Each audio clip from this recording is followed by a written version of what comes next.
इधर ईरान युद्ध में झुक गए हैं ट्रंप। ट्रंप इसको लेकर नाटो के साथ अन्य देशों से मदद मांग रहे हैं। ट्रंप ने चीन, ब्रिटेन, फ्रांस, जापान से कहा है कि अपनी नेवी अरब सागर में भेजें और हॉर्मुज़ स्ट्रेट खुलवाने में मदद करें। उधर पश्चिम बंगाल में ममता बनर्जी की हालत हुई खराब। ये तो गलत कदम है हमारे ख्याल में, पश्चिम बंगाल के खिलाफ एक कदम है। चुनाव आयोग ने बंगाल में कर दिया है खेला। पश्चिम बंगाल को लेकर इस वक्त की सबसे बड़ी खबर है, केवल 2 चरणों में ही चुनाव होने वाला है। चुनाव से खिलवाड़ करने वालों पर गिरने लगी है गाज। पश्चिम बंगाल में चुनाव से पहले बड़ा एक्शन, आचार संहिता लगते ही चुनाव आयोग का एक्शन, कई शीर्ष अधिकारियों का तत्काल प्रभाव से तबादला। एक बड़ी खबर इस बीच आ रही है जहां पर चुनाव आयोग ने बंगाल के डीजीपी को हटा दिया है। कोलकाता पुलिस कमिश्नर भी हटाए गए हैं, एडीजी लॉ एंड ऑर्डर भी हटा दिए गए हैं। इधर ईरान की तबाही बंगाल तक पहुंची। उधर संसद में टीएमसी का मातम शुरू। बड़े अधिकारियों के तबादले पर आज संसद में भी काफी घमासान हुआ। टीएमसी सांसदों ने राज्यसभा में हंगामा किया और पूरे दिन के लिए सदन से वॉकआउट कर दिया। ममता पर चुनाव आयोग की सीधी कार्रवाई शुरू। साथियों नमस्कार, मैं हरिश्चंद्र बर्णवाल इस वीडियो में आप सभी का स्वागत करता हूं। दोस्तों, ईरान की पल पल की खबरें आप देख रहे हैं। क्या स्थिति है, किस तरीके से वहां बहुत ही विकट परिस्थिति पैदा हो गई है, एक एक चीज आप देख रहे हैं। लेकिन दोस्तों, इस बीच जो खबर पश्चिम बंगाल से आ रही है वो भी देखना बड़ा जरूरी है। ईरान की तबाही पश्चिम बंगाल में दिख रही है, बड़े ध्यान से सुन लीजिए। और इतना ही नहीं दोस्तों, ममता बनर्जी पर ताबड़तोड़ कार्रवाई शुरू हो गई है। मैं क्यों उनका नाम ले रहा हूं अभी आपको बताता हूं। चुनाव आयोग ने इधर चुनाव का ऐलान किया और ममता बनर्जी पर ताबड़तोड़ कार्रवाई शुरू हो गई। चुनाव आयोग ने 10 एक्शन लिए हैं। और एक बात आपको और तुलना करके बताता हूं दोस्तों, उधर डोनाल्ड ट्रंप तो झुक रहे हैं ना, दिख रहा है ना, इधर ममता बनर्जी की पार्टी का भी वही हाल है। आज इसी को डिकोड कर रहा हूं। मैं निवेदन करता हूं दोस्तों, जरूर कमेंट कीजिएगा, एक कमेंट तो बनता है। जय सिया राम, हर हर महादेव, यही लिखिएगा दोस्तों, ताकि सारी चीजें खुलकर सामने आ सके, आपको पता चल सके कि इस संवाद से कितना व्यापक असर पड़ता है। और एक बात और दोस्तों, आप लोगों के बड़े सारे संदेश आते हैं कि वीडियो क्या हम छोटे वीडियो भी देख सकते हैं, और बहुत सारी खबरें जो छूट जाती हैं, उसी के लिए दोस्तों ये HB शॉर्ट्स एक चैनल है मेरे पास, और उसी चैनल में हमने आज से शुरू किया है कि 2 से 5 मिनट के भीतर जो खबरें छूट जाती हैं वो आप तक प्रस्तुत कर सकूं। तो ये चैनल ध्यान से देखिए, कमेंट में पिंड भी किया है दोस्तों। आज जो खबर आपको दिखाई है, जो छूट रही थी कि कैसे विपत्ति के समय राहुल गांधी पार्टी के मूड में आ जाते हैं, बड़ा खुलासा है दोस्तों। तो HB शॉर्ट्स चैनल को देखिएगा, कमेंट में लिंक पिंड कर दिया है, उसको भी सब्सक्राइब कर लीजिएगा। आइए शुरू करते हैं। सबसे पहले मैं आपको 3 विंडो दिखाता हूं दोस्तों। और 3 विंडो में क्या है, एक एक करके देखिए और समझिए आप। पहले विंडो में फाइनेंशियल टाइम्स, दुनिया का सबसे बड़ा आर्थिक अखबार है दोस्तों, इस बात को ध्यान रखिए। इस खबर में क्या है, भारत और ईरान के बीच LPG को लेकर जो समझौता हुआ या जो बातचीत हुई है, उसके जरिए जैसे हॉर्मुज़ स्ट्रेट से जो भारत के जहाज आ रहे हैं, पूरी दुनिया उसको टकटकी लगाए देख रही है, हो कैसे गया। अब तो भारत में कोई संकट होगा ही नहीं, और भारत में संकट है भी नहीं दोस्तों, वो तो जो भ्रम फैलाया है उसकी वजह से ना। और मैं दूसरे विंडो में एक एग्जाम्पल दे रहा हूं। भारत सरकार मना कर रही है, हिमाचल प्रदेश की सरकार, राहुल गांधी कुछ भी बोले, लेकिन उन्हीं की सरकार कह रही है कि कोई LPG शॉर्टेज नहीं है। लेकिन तीसरे विंडो में पश्चिम बंगाल, देखिए कैसे तबाही, वहां पर जिस तरीके से जमाखोरी, कालाबाजारी हो रही है, उससे बंगाल में हाहाकार मचा है। यानी ईरान की तबाही सीधे सीधे पश्चिम बंगाल में दिख रही है। अब तो मैं चुनाव आयोग के एक्शन दिखाने जा रहा हूं, ममता बनर्जी पर होने वाली कार्रवाई दिखाने जा रहा हूं। लेकिन मुख्य खबर आप समझ लीजिए दोस्तों, इस समय चुनाव आयोग ने कल चुनाव का ऐलान कर दिया 5 राज्यों में। असम में 9 अप्रैल को, केरल में 9 अप्रैल, पुडुचेरी 9 अप्रैल, तमिलनाडु 23 अप्रैल और पश्चिम बंगाल 23 अप्रैल और 29 अप्रैल 4 मई को नतीजे आ जाएंगे। अब मैं आपको एक एक करके दोस्तों कार्रवाई दिखाता हूं। कैसे ममता बनर्जी के खिलाफ ही कार्रवाई है। बड़े ध्यान से समझिएगा, चुनाव आयोग इस तरह से करता नहीं है, लेकिन करने की वजह क्या है? उसकी वजह यह है दोस्तों कि अगर समय रहते इस बात को न देखा गया तो पश्चिम बंगाल में लोकतंत्र की स्थापना संभव नहीं है। लोकतंत्र के लिए जो कुछ प्रयास हो रहे हैं वो संभव बिल्कुल भी नहीं है। तो पहली कार्रवाई जरा ध्यान से देखिए, ये जो पश्चिम बंगाल में 2 चरणों में चुनाव हो रहा है ना दोस्तों, ये बहुत बड़ी खबर है। बहुत सारे लोगों को समझ में नहीं आएगा हो क्या रहा है। 35 साल के बाद इतना बड़ा बदलाव है। अब टीएमसी वाले लोग हो सकता है खुश हो, अभी जो आंकड़े दिखाऊंगा ना आप हिल जाएंगे, लोग समझ में नहीं आएगा, इतनी बड़ी खबर हो गई। अब जरा आपको एक आंकड़ा दिखाता हूं, मैंने ही बनाया है दोस्तों, देखिए जो चीजें हैं आपको समझ में आएगा। 2011 में 6 चरणों में चुनाव हुए थे, तृणमूल कांग्रेस को 184 सीटें मिली। 6 चरणों में चुनाव, 184 सीट।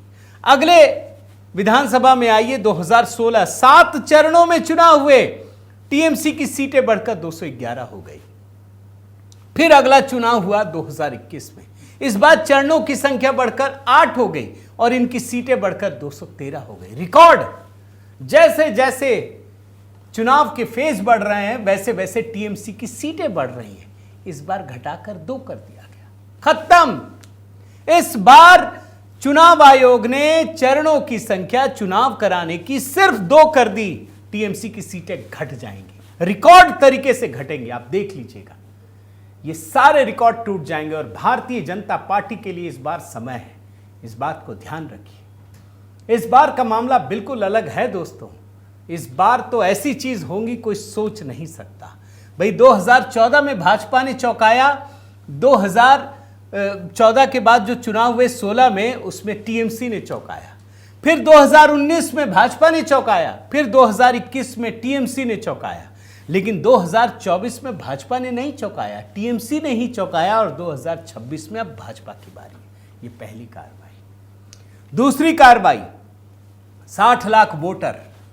बड़े गौर से समझिए दोस्तों, ये 60 लाख वोटर, एक तो 60 लाख गए, डिलीशन हो गया, जिनकी डेथ हो गई या जो अलग अलग जगहों पर है, लेकिन 60 लाख वोटर जो संदेहास्पद कैटेगरी में है, जिनसे जांच चल रही है, इनसे पूछा गया ज्ञानेश कुमार जी से क्या होगा। इनको लग रहा था कि इनको तो मिल ही जाएगा मौका, नहीं। सुप्रीम कोर्ट के आदेश पर जुडिशियल ऑफिसर्स काम कर रहे हैं, साफ कह दिया उन्हीं से होगा। सुन लीजिए बयान। As per the orders of the Honorable Supreme Court, the learned judges, working under the directions of the Honorable High Court of Calcutta, would be bringing out this supplementary list. And as and when the supplementary list, the names are coming out, they shall be included in addition to the existing electors. देखा आपने दोस्तों, और ये 60 लाख क्यों महत्वपूर्ण है, इस बात को समझिए। भाई ये पहली बार ऐसा हुआ है, चुनाव का ऐलान हो गया, अभी वोटर लिस्ट फाइनल भी नहीं हो पाया। जो 28 तारीख को आई थी ना, वो फाइनल लिस्ट नहीं थी। 60 लाख तो गए, 60 लाख बचे हुए थे और सुप्रीम कोर्ट ने कहा कोई बात नहीं, एक सप्लीमेंट्री लिस्ट आई और इन 60 लाख में से 10 लाख पिछले हफ्ते और माना जा रहा है 5 लाख और हो गए, 15 लाख, यानी अभी भी कम से कम मानकर चलिए तो 45 लाख वोटर बचे हुए हैं दोस्त। और ज्ञानेश कुमार ने साफ साफ कहा था, उनसे पूछा गया था तो बोल रहे थे कि कुल तो फाइनल जो वोटर हैं 7 करोड़ 8 लाख नाम है, लेकिन जो अभी एडजुडिकेशन वाले हैं अगर उनको हटा दिया जाए तो सिर्फ 6 करोड़ 44 लाख 52,069 वोटर बचे। एक बयान सुना देता हूं, सुनिए। अभी हाल में ही जो 28 फरवरी को वेस्ट बंगाल की फाइनल इलेक्टोरल रोल निकली है, उसमें कुल मिलाकर 7 करोड़ 8 लाख नाम हैं और जिसमें कि अंडर एडजुडिकेशन वाले अगर हटाए जाते हैं तो 6 करोड़ 44 लाख 52,609 मतदाताओं की सूची उस नाम में पात्र मतदाताओं के रूप में है। अभी तो मैं आपको बड़ी बड़ी कार्रवाई दिखाऊंगा, लेकिन एक छोटा सा आंकड़ा दिखाता हूं, बड़ा दिलचस्प है। ये पिछले बार के नतीजे हैं 2021 के। टीएमसी 215, बीजेपी 77, एक निर्दलीय, एक अन्य। इसमें जानते हैं 70 सीटों में बड़ा खेला है। क्या है मैं बताता हूं। इसमें दोस्तों 7 सीटें वैसी है जिसमें जीत का मार्जिन 1000 से कम है। 29 सीटें ऐसी हैं जिसमें जीत का मार्जिन 5000 से कम है और 33 सीटें ऐसी हैं जिसमें जीत का मार्जिन 5 से 10,000 के बीच है। यानी 70 सीटें छोटे छोटे अंतर से दांव पर हैं दोस्तों। अब जानते हैं, एक आंकड़ा आपको बताता हूं, हिल जाएंगे टीएमसी वाले, ऐसे ही नहीं भकवाए हुए हैं। जानते हैं खबर क्या है? जो 63 लाख मतदाताओं के नाम कट गए ऑलरेडी, जो डिलीट हो चुके, या तो मृत्यु होने पर या ट्रांसफर होने पर, जैसे भी, मैं उनकी कहानी बता रहा हूं। हर सीट पर जो 294 सीटें हैं, 21,500 मतदाता कम हो चुके, ऑलरेडी कम हो चुके, और 70 सीट जो है वो 10,000 से कम के मार्जिन पर। इसमें ये 60 लाख मैंने अभी जोड़ा नहीं है जो सप्लीमेंट्री लिस्ट आनी बाकी है। आप समझ लीजिए कितना बड़ा आंकड़ा है। और अगर मैं पिछले चुनाव की ही बात करूं दोस्तों, आप देखिए इसमें जो टीएमसी को वोट मिले थे ना, वो देखिए 2,68,68,281 और भाजपा को मिले 2,29,05,474। 60 लाख का अंतर है सिर्फ। 60 लाख तो गए और 60 लाख दांव पर है। ये परिस्थिति है दोस्तों। और तब जाकर के मैं आपको कह रहा हूं कि चुनाव आयोग जिस तरीके से काम कर रहा है, जो गलत चीजें होती है ना बंगाल में, वो इस बार नहीं हो पाएंगी। तीसरी कार्रवाई सुन लीजिए, ये बड़ी कार्रवाई है दोस्तों। चीफ सेक्रेटरी जो ममता बनर्जी की सबसे खासम खास नंदनी चक्रवर्ती, उनको हटा दिया गया है। चुनाव आयोग ने इमीडिएटली फैसला लिया कि नंदनी चक्रवर्ती नहीं चाहिए, इनको हटाइए। उनकी जगह दुष्यंत नारियाला जो आईएएस है 1993 बैच के, बंगाल का नया मुख्य सचिव, उनको नियुक्त किया गया है। बहुत बड़ी खबर है दोस्तों, मैं आपको बता दूं, ये इतनी बड़ी खबर है। मुख्य सचिव के पद से हटा करके चुनाव आयोग ने एक ऐसे शख्स को रखा है जिस पर विश्वास होना चाहिए, भरोसा होना चाहिए। अब चलिए आपको मैं चौथी कार्रवाई उसके बारे में बताता हूं। होम सेक्रेटरी, आप जानते हैं राज्य के गृह सचिव बनाए थे जगदीश प्रसाद मीणा को, उनको भी उनके पद से हटा दिया गया है और उनकी जगह संघमित्रा घोष को चुनाव आयोग ने नया गृह सचिव नियुक्त किया है। ये सीधे ममता बनर्जी के लिए झटके हैं दोस्तों, याद रखिए। ये छोटी खबर बिल्कुल नहीं है, ये इतनी बड़ी खबर है। मैं आपको जरा दिखाता हूं निर्वाचन आयोग ने जो लेटर इशू किया है, जो अधिसूचना जारी की है, बड़ा गौर से आप देख लीजिए। एक एक अधिकारी के नाम हैं। कल ही चुनाव का ऐलान हुआ है। इस बार तय कर दिया है कि पश्चिम बंगाल में कोई खेल नहीं होने देंगे। जो खेला होबे चलता है ना, वो किस तरीके से चलता है, ये चुनाव आयोग ने बहुत गंभीरता से महसूस किया है दोस्तों। अब मैं आपको दिखाता हूं पांचवी कार्रवाई। ममता बनर्जी के जो बड़े फेवरेट डीजीपी पीयूष पांडे, अभी जानते हैं 31 जनवरी को ही बनाए गए थे नए डीजीपी। चुनाव आयोग ने आते ही पीयूष पांडे को बाहर कर दिया। और जानते हैं आप दोस्तों बंगाल के अधिकारियों की स्थिति क्या है? ईडी पहुंचे तो अधिकारी भी पहुंच जाते हैं लड़ने के लिए। यही परिस्थिति है ना। तमाम अदालतों ने भी देखा और बताया है, यह संविधान के साथ बड़ा खिलवाड़ है। चुनाव आयोग ने 1992 बैच के आईपीएस अधिकारी सिद्धनाथ गुप्ता को राज्य का नया पुलिस महानिदेशक यानी डीजीपी नियुक्त किया है। वो जानते हैं चुनाव आयोग के लोग कि तेज तर्रार है, झुकते नहीं है, ईमानदारी से काम करते हैं, जो होना चाहिए वही करते हैं।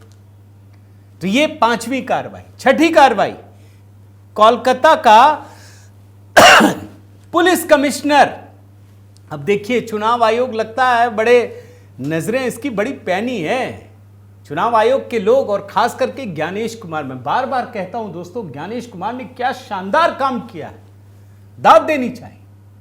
ज्ञानेश कुमार ने इस बात को समझा कि जो कोलकाता में पुलिस कमिश्नर है वो ममता बनर्जी की ही बात सुनेंगे और इनडायरेक्ट रूप से कहीं ना कहीं फायदा पहुंचाएंगे। ये बात जानते हैं क्यों कह रहा हूं? 5 राज्यों में चुनाव है। बंगाल पर पता है कि बंगाल की स्थिति बहुत ही नाजुक है। ममता बनर्जी ने अभी 30 जनवरी को सुप्रीम सरकार को कोलकाता का नया कमिश्नर बनाया था, उनको हटा दिया गया और चुनाव आयोग ने अजय कुमार नंद जो 1996 बैच के आईपीएस अधिकारी हैं, उनको कोलकाता का पुलिस कमिश्नर बनाया है। 7वीं कार्रवाई, देखिए किस लेवल तक जा रहा है चुनाव आयोग के अधिकारी, किस लेवल तक जा रहे हैं। एडीजी लेवल, नटराजन रमेश बाबू को, ये आईपीएस है 1991 बैच के, सुधार सेवा विभाग के महानिदेशक के पद पर तैनात किया गया, जबकि अजय मुकुंद राणाडे ये आईपीएस है 1995 बैच के, उनको अतिरिक्त महानिदेशक एवं सूचना एवं पुलिस प्रमुख कानून एवं व्यवस्था के पद पर तैनात किया गया है। लेकिन लगता है इतना ही काफी नहीं है। चुनाव आयोग ने ठान लिया है सब कुछ बदल देना है। एक भी अधिकारी बंगाल का, एक भी पुलिस वाला विश्वास के योग्य नहीं है। और इस बात की पुष्टि इस बात से भी होती है कि सुप्रीम कोर्ट तक ने चुनाव आयोग के काम में पूरे के पूरे जुडिशरी को लगा दिया। इसका मतलब यह है कि बंगाल पर भरोसा बिल्कुल नहीं है, किसी को नहीं है, ना हाई कोर्ट, ना सुप्रीम कोर्ट, ना चुनाव आयोग, ना विपक्ष के किसी भी पार्टी को, ना लेफ्ट को, ना कांग्रेस को, किसी को नहीं है दोस्तों। अब देखिए 8वीं कार्रवाई क्या है। 2021 का चुनाव याद कीजिए, कितनी हिंसा हुई थी और चुनाव में जीतने के बाद भी हिंसा हुई थी। चुनाव आयोग ने बहुत बड़ा काम किया है दोस्तों। चुनाव आयोग ने कहा है कि 2021 में चुनाव के दौरान बाद में जिन जगहों पर हिंसा हुई थी, एक एक अधिकारी का नाम चाहिए, कहां कहां हिंसा हुई थी, कौन पोस्टेड था। आपको मैं जरा दिखाता हूं, ये देखिए नोटिफिकेशन। ये बहुत बड़ी बात है दोस्तों। जो लोग सोचते हैं ना कि बस 1-2 महीना भूल जाएंगे, चुनाव आयोग ने कहा था कोई भूलेंगे नहीं। इस बार 1-1.5 महीने के काम नहीं है, मतलब ऐसी सजा देंगे, ऐसी जगह पहुंचा देंगे कि फिर वापसी का रास्ता बंद हो जाएगा। 2021 के चुनाव के दौरान जो हिंसा हुई थी उसकी कहानी लिखी जा रही है, अब आपको बख्शेंगे नहीं।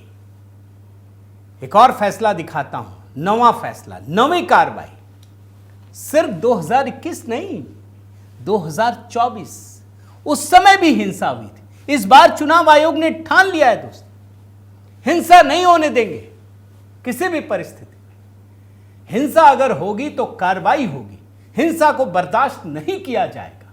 2024 के समय जो अधिकारी थे उनकी भी लिस्ट मांगी गई है कि किनके यहां रहते हिंसा हुई थी, बख्शा नहीं जाएगा। एक बयान सुनाता हूं ज्ञानेश कुमार का, सुन लीजिए। Police officers who were involved in the violence in earlier elections, the list has been sort of, as is known to the media during our visit to the West Bengal, and necessary action as per law shall be taken. 10वीं कार्रवाई आपको दिखाता हूं दोस्तों। Police पर्यवेक्षकों को सुरक्षा बल तैनात करने का अधिकार दे दिया है। देखिए 3 तरह के पर्यवेक्षक हैं। एक तो केंद्रीय पर्यवेक्षक, ओवरऑल देखते हैं, एक पुलिस वालों का पर्यवेक्षक, एक आर्थिक रूप से भी पर्यवेक्षक होता। हर तरह से, हर तरह की निगरानी, यहां तक कि रिजर्व बैंक ऑफ इंडिया को भी कहा गया, नारकोटिक्स विभाग को भी कहा गया, सबको कहा गया। इस बार जानते हैं बहुत बड़ा फैसला क्या है दोस्तों। मैं 10वीं कार्रवाई में कई सारी चीजें बता देता हूं। अब जो डीएम एसपी है ना, उसके अधिकार खत्म कर दिए गए। आप तय नहीं करेंगे केंद्रीय बल कहां है। 480 बटालियन है, ऑलरेडी पहुंच गई और भेजेंगे अभी, आप देख लीजिए। इसीलिए मैंने जो आपको शुरू में दिखाया ना दोस्तों कि जो ये चुनाव हो रहा है उसमें 9 अप्रैल को 3 राज्य में हो जाएंगे, तमिलनाडु भी 23 अप्रैल को खत्म, उसके बाद सिर्फ बंगाल ही बचेगा। इसका मतलब यह है कि जितने भी सेंट्रल फोर्सेस चाहिए होंगे वो लगाए जाएंगे और उनको लगाने का अधिकार भी पर्यवेक्षकों का होगा, डीएम और एसपी का नहीं होगा। मैं आपको यह भी दिखा चुका हूं कि अब जो लोकल पुलिस है ना वो अंदर नहीं होगी, अब सेंट्रल फोर्सेस होगी, सेंट्रल फोर्सेस तय करेगी। इसके अलावा दोस्तों 80,000 से अधिक बूथ, छोटे छोटे बूथ बनाए जा रहे हैं। एक जगह इकट्ठा होता है ना तो ये बड़ा गुंडागर्दी होता है, और सबकी वेबकास्टिंग ये चुनाव आयोग अपने लिए करेगा। कहीं जरा सा भी अगर हो गया ना कहीं भी, तो तुरंत उसको खत्म किया जाएगा। और इसीलिए आप देखिए, इस बार मैं ऑब्जर्व कर रहा था कि 29 अप्रैल को चुनाव खत्म होगा और 4 मई को, यानी 30, 1, 2, 3, 4 दिन रखे गए हैं कि अगर कहीं पे भी जरा सा भी दिख गया तो उस व्यक्ति के खिलाफ कार्रवाई होगी और दोबारा वोटिंग होगी। लेकिन इन सब के बीच मेरा एक सुझाव है दोस्तों, चुनाव आयोग के लिए। मैं चाहता हूं इस वीडियो को आप पहुंचाइएगा, इतना पहुंचाइए। मैं जो सुझाव देना चाह रहा हूं बड़ा ध्यान से सुनिएगा। ये जैसे अभी प्रधानमंत्री गए तो जब लोग लौट रहे थे ना तो बड़े पत्थरबाज, ये लगता है कश्मीर से सब उधर ही चले गए और दिख रहे हैं पत्थर मारते हुए। चुनाव आयोग को आप ध्यान से सुनिएगा और ये बात पहुंचाइएगा। चुनाव आयोग एक काम करे कि जो लोग भी कैमरे पर पत्थर फेंकते हुए, लड़ाई करते हुए पहचान में आ रहे हैं, उनके फोटो योगी जी की तरह सब जगह छाप दे, चौराहों पर। जिनके हाथ में भी पत्थर दिखा, डंडे दिखे, वायलेंस करते दिखे, उन लोगों के तस्वीरों को लेकर के उस शहर में चौक चौराहों पर लगा दिया जाए। बड़े ध्यान से सुनिएगा, मेरा ये सुझाव है दोस्तों। दूसरा काम, उसको चुनाव से बाहर कर दिया जाए। अब ये चुनाव में न लड़ने योग्य न वोट देने योग्य रहेंगे, क्योंकि उसने चुनाव के साथ खिलवाड़ किया है। तीसरी चीज, ये लिस्ट सेंटर और स्टेट गवर्नमेंट को जाएगी कि इसको हर तरह की योजनाओं से बहिष्कृत कर दिया जाएगा। तभी बंगाल में ये जो गुंडे वहां दिखते हैं ना चुनाव के दौरान, वो शांत होंगे। पहला, उसके खिलाफ कानूनी कार्रवाई। दूसरी चीज, चुनाव से हर प्रकार से बहिष्कृत, न वोट देने का ना ये।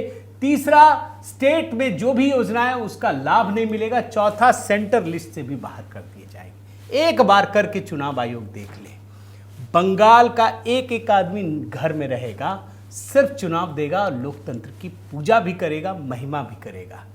उम्मीद करता हूं दोस्तों ये सुझाव आपको भी समझ में आ रहे होंगे और चुनाव आयोग तक जितना आप पहुंचाएंगे उतना पहुंचेगा, मैं यही समझता हूं।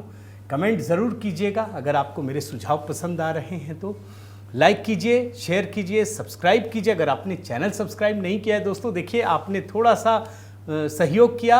इस समय ये 18,70,000, 1,30,000 और बचे हैं 2 मिलियन में, तो आप थोड़ा सा सहयोग करेंगे, हमें भी अच्छा लगेगा दोस्तों। बने रहिए, जुड़े रहिए। मेरा व्हाट्सएप नंबर आपके स्क्रीन पर है, अगर मेरे व्हाट्सएप ग्रुप से जुड़ना चाहें।